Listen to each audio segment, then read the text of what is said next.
Happy Friday, members of the Altcoin Buzz Army. Another day, another Bitcoin all-time high. This time cracking through $42,000. We're here on the Binance BTC USDT futures charts looking at the 1-minute candles. It's pretty unbelievable. And although we did see a major retracement, we were rejected, I guess you could say, from 42,000, slipped down a few $1,000s. We did that twice, actually. But, the rapidity with which we were scooped back up, with which we are now making new all-time highs, as you can see unfolding live in front of me right now, is just so encouraging. This is a very strong sign that we remain in a very strong bull market. We're on the 1-minute candles now, but let's zoom out a little bit for perspective.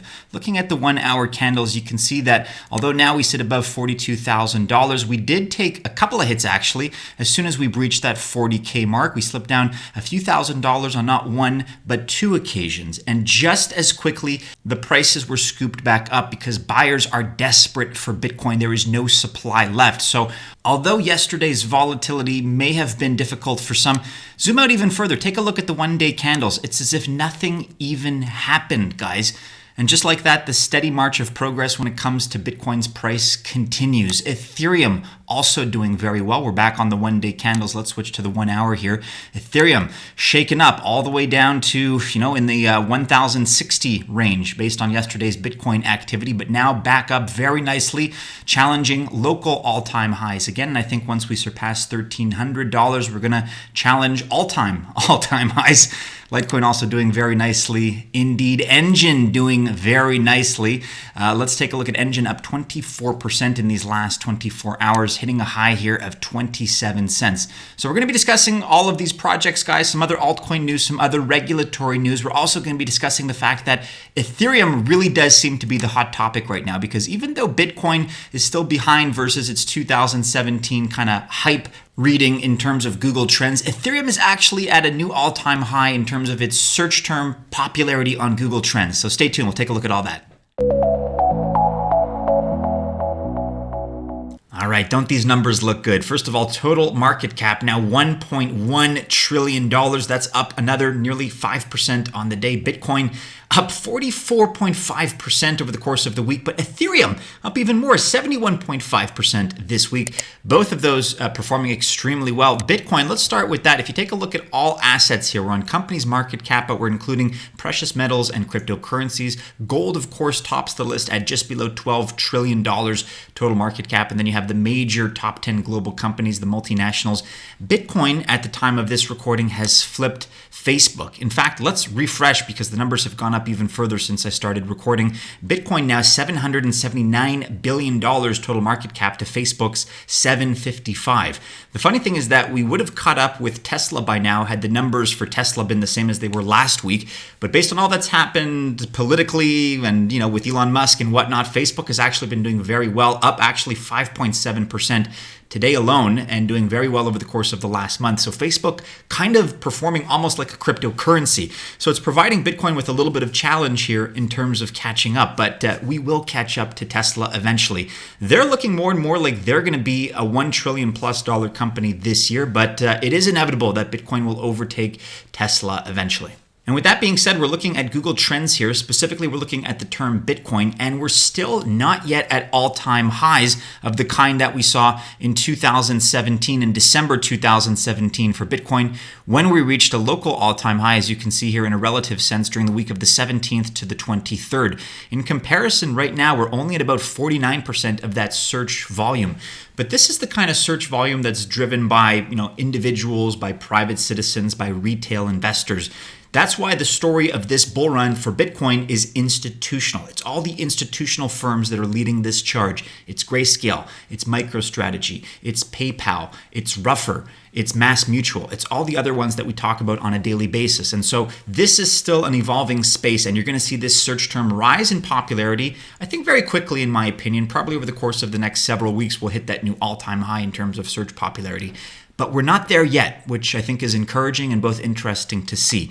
Check this out. We are there when it comes to Ethereum. So we had a previous all-time high search for Ethereum in January. So just about 3 years ago, January 7th to the 8th, Ethereum hit what is now a relative high of 82% in terms of search popularity. Taking a look at the projections for this upcoming week, so January 3rd to January 9th, 2021, we're looking at global popularity on Google Trends of the search term Ethereum. We're at a peak. And I think because many people now are anticipating that their chance with Ethereum is kind of the second chance, if you will, for those that missed Bitcoin. And everybody seems to be talking about Ethereum. We are not fair weather fans. We've been talking about Ethereum for years, guys. When Ethereum was $90, $100, I was scooping it up like you wouldn't believe. And hopefully you were too. But, a lot of people are coming to the party for the first time. They're new to this scene. They're hearing about this buzzword Ethereum. They look at the price. They say, oh, 1,100, 1,200, 1,300. It's much, much cheaper in a relative sense compared to Bitcoin. Maybe people are considering the market cap and the tokenomics of both projects. Maybe not. At first glance, it does look a lot cheaper and it does show a lot of promise. Let's dive a little bit deeper into this phenomenon. So here on Cointelegraph, Google searches for Ethereum hit all-time high. Not many crypto search terms have come close to their peaks, as we just saw, including Bitcoin. But Ethereum is the notable exception right now. So Google Trends reveals that the number of Google searches currently being performed for Ethereum is at an all-time high.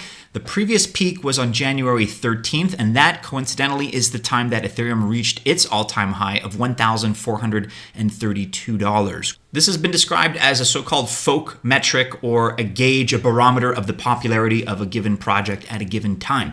And while it makes sense that search interest on Ethereum would peak during the run-up to new all-time highs, the same can't be said for Bitcoin, which is strange. It's still only at about 65% of its peak popularity in terms of a search term, which it saw just before Christmas in 2017. So with that said, many more people are searching for Bitcoin rather than Ethereum in terms of volume, and the ratio is actually a 5-to-1. But that's still not, in terms of raw numbers, what we saw back in 2017 for Bitcoin. An increase in popularity for various crypto search terms could potentially spawn a self-perpetuating bull run as curious investors make purchases, fueling the price upward and thus sparking more interest, resulting in a greater number of searches. And what's really interesting here, the Cointelegraph team has done a great job of compiling some of the most popular search terms versus their peaks in 2017. So how we rank now versus previous peaks. Ethereum, we've achieved 100% all-time high in terms of the search popularity for the term. But as you can see, we're still below in several other terms, including Bitcoin, including Vitalik Buterin, XRP. I find that one surprising. Blockchain, that's another surprising one. Cryptocurrency, Litecoin. I kind of read this as very encouraging because we're only riding an upward trajectory right now. So if we're still this low in so many of these projects, it stands to reason that we're going to have a very big and a very bright altcoin bull run. That's just my take. And here now on Coindesk.com, we're looking at the so-called Bitcoin rich list, which is now rebounding to all-time highs. So what we're looking at here is the number of addresses holding over 1,000 Bitcoin, which is worth approximately $37.5 million at the time of press. So that number, again, holding more than 1,000 Bitcoin, is at 2,334, which is in itself a new all-time high after the number dropped at the end of December by about 3.7% to just over 2,200. This is very much an indication that whales, which are large Bitcoin holders, have been bullishly accumulating more Bitcoin and driving the price higher. These 2,334 addresses, each holding more than 1,000 Bitcoin, represent a gain of more than 30% compared to previous all-time highs at the end of 2017. I'm not talking about Bitcoin price all-time highs. I'm talking about the number of whale addresses all-time highs with more than 1,000 Bitcoin. That was the height of the previous crypto bull market, according to on-chain data site Glassnode. And the metric has been on the rise since mid-October 2020, but suffered a temporary 4% drop between December 18th and December 26th. You know, guys, for most of us in this space, we're certainly not whales. We're, kind of fish. Maybe we're even minnows, depending on how you look at it. Maybe we're even plankton. There's certainly a big disparity in terms of size. What we can do, though, is we can take little morsels of information, little snippets of data, and mirror what the smart money is doing. In this case, the smart money, the very rich, the very wealthy, they're hoarding Bitcoin. And even if you only have $10 in Bitcoin, or maybe you have 0.005 Bitcoin, whatever the case may be, it's in our best interest to at least kind of, through osmosis, kind of absorb the information that we're seeing, mimic and mirror some of these actions and these strategies that the very rich are taking, because that's what the smart money is doing. So regardless of where you stand in the hierarchy, regardless of, where you rank in the totem pole, take a look at what the smart money is doing and take this bit of data, mix it in with some of the other data that we observe on a daily basis. And that's my recommendation, is do your best to mimic the smart money, because I think they know what's up.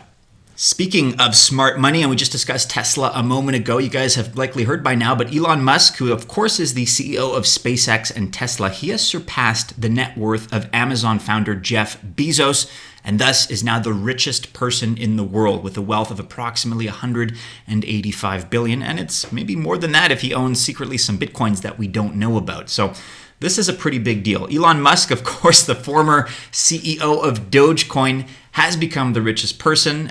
This is an unbelievable amount of wealth. I like to see him at the top of this list personally. I think he's deserving. I think his character, I think his vision, to me at least, and this is just subjective, it's a little bit more inspiring the way I look at it than a Bezos, than, for example, a Buffett, than even a Bill Gates. So I like this guy. He's, I think, deserving of this, and I think his wealth is only going to grow.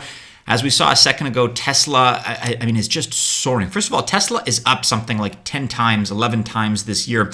We looked at that in a previous video. For a company of that magnitude to be growing 3, 4, 5, 6% every day, this run up here that they've had is just unbelievable. I wouldn't be surprised if Tesla, given the scope of what they're doing, certainly, that's impressive on its own, but I wouldn't be surprised if they outpaced eventually Alphabet and Google in terms of the size of the company itself. They're very much looking into energy. They're looking into all kinds of obscure, thinking out of the box strategies and solutions. If you haven't already checked it out, I would recommend the CNBC segment yesterday. Chamath Palihapitiya was discussing why Tesla is deserving of, all of these heaps of praise, all of this investor confidence that it's receiving. And he was, making the argument that the first trillionaire out there in the world, presumably if it is Elon Musk at some point down the road, he deserves to be minted as the world's first trillionaire due to correspondingly because of his actions when it comes to energy solutions, when it comes to climate change solutions. So as much as Tesla's had a brilliant run up here, I think they've got a lot more runway to go, and I think they have a lot more space in which to grow. Let me know your thoughts about that, guys, in the comments below. I just want to bring up this story. I think it's very important because if Elon Musk now has this title, if he's somebody that is friendly to crypto, he's at least kind of overlapping, with one foot in our space. If at all, there's any chance he's thinking about adding Bitcoin to his Tesla treasury, wow, this is just that kind of potential variable that would catapult us into the next space. And the fact that he's now in the spotlight, the fact that he's now the man, the alpha dog, it's all just very exciting. In a little bit of quick news here, we're now discussing Equos on prnewswire.com. They are a Singapore-based digital currency exchange operated by DigiNex, and they've announced the launch of a new Bitcoin futures product without any settlement dates. Speaking of Bitcoin futures, the Chicago Mercantile Exchange, the CME, they've taken the prime spot on the list of the largest Bitcoin futures trading platforms, indicating a continued rise in institutional participation. And by every account, don't forget, the institutional interest is starting to shift. And I'm not saying it's going to be taken away from Bitcoin. The focus will still be on Bitcoin, but there's additional interest that's flooding in. People are now starting to eye Ethereum. As we discussed earlier, there is so much energy, there's so much enthusiasm surrounding Ethereum, which of course, by the way, I didn't mention it before, it kind of goes without saying now, but Ethereum is going to be the backbone, the network on which all of this DeFi infrastructure that we're building up is going to be built. It's also going to be the network on which the settlement layer, the OCC stablecoins settlement layer that was just announced, it's the network on which that's going to be made possible. So for all of these architectural, these infrastructural reasons, people are excited about Ethereum, they're excited about Bitcoin, digital gold, and digital oil. In a little bit of exchange news now, major cryptocurrency exchange Coinbase, they have acquired the Routefire platform for enhanced trade execution. And Routefire CEO Jason Victor announced that the team would be developing its execution services for Coinbase. You can read about that here on Cointelegraph.com, as well as on Routefire.io on their blog. Our next chapter, we're moving to Coinbase to continue the mission. Hopefully you can help Coinbase with some of their downtimes, because if you're a user of certain services, certain exchanges, I won't name any additional ones, but while we're on the subject, the topic of Coinbase, they've been pretty spotty with the volume that we've been seeing with the influx of new attention and new signups, and I guess they've been a little bit overwhelmed. But anyways, not to belittle this, I don't want to sound facetious. Routefire and Coinbase, a new partnership that we're very much excited about. Binance is announcing a new project here on Twitter. Binance Launch Pool unveils new project, Bitcoin Standard Hash Rate Token, BTCST. So BTCST 2020 will create an efficient market for Bitcoin's mining power in ways similar to how Grayscale's Bitcoin Trust creates institutional liquidity for Bitcoin. And let's take a further look at this here on the Binance blog. So Binance Launch Pool new project, the Bitcoin Standard Hash Rate Token, again, BTCST, launching BTCST to solve the problem of limited exit options by bringing exchange-grade liquidity to Bitcoin mining, and in secondary trading, BTCST will perform as a leveraged Bitcoin token free from liquidation risk. BTCST will create an efficient market for Bitcoin mining power in ways similar to how Grayscale, as I mentioned, creates institutional liquidity for Bitcoin. And if you'd like to read about it further, we'll link to this, of course, in the description below. Zeb Pay application. They've launched India's first non-fungible crypto token, NFT, and marketplace. Zeb Pay said now is the ideal time for the introduction of a new kind of digital asset. They introduce Zebra, Z-E-B-R-A, a collectible token for the Zeb Pay ecosystem. This is India's first NFT and marketplace. They say the Zebra paper is here. You can download it now and read more about it here on zebpay.com. We'll link to this in the description below. Document Bitcoin is a fantastic new Twitter handle. I'd recommend you follow them. I believe they're new on the scene, like literally just a few weeks, but they're raking in followers here, and for good reason. Very, very poignant and well-considered tweets. They're talking about Bitcoin and gold. It now takes more than an entire 20-ounce bar of gold to buy a single Bitcoin. Don't tell Peter Schiff. And look, guys, I'm not exactly somebody that likes to crap all over gold. I think gold has its place. And I think gold, by the way, just a couple of years ago, we were talking about a $9 trillion market cap for gold, $8 trillion. As we saw a moment ago, the market cap of gold is climbing, now nearly $12 trillion. But the problem with gold is that it has an inflation element, a variable to it, because of course they keep adding 2% of the world's gold supply every year. They keep mining new gold. So it has, in effect, its own quantitative easing, its own inflation built in. The other problem with gold is that there's so many derivative products, there's so much paper gold out there in the world, that exists in the form of paper, in the form of some promissory note, that it's this market that's ripe for corruption, and the accountability, the auditing is just not where it should be. It's been too many years of too much corruption, too much thievery. So gold, for a couple of reasons, as I just highlighted, to me is not the ideal. But that being said, as it went up from 9 to 12 trillion, I think it's going to go up from 12 to 15 to 20 trillion in the next decade, because now we're in this decade of quantitative easing and proposed universal basic income. Don't even get me started on that.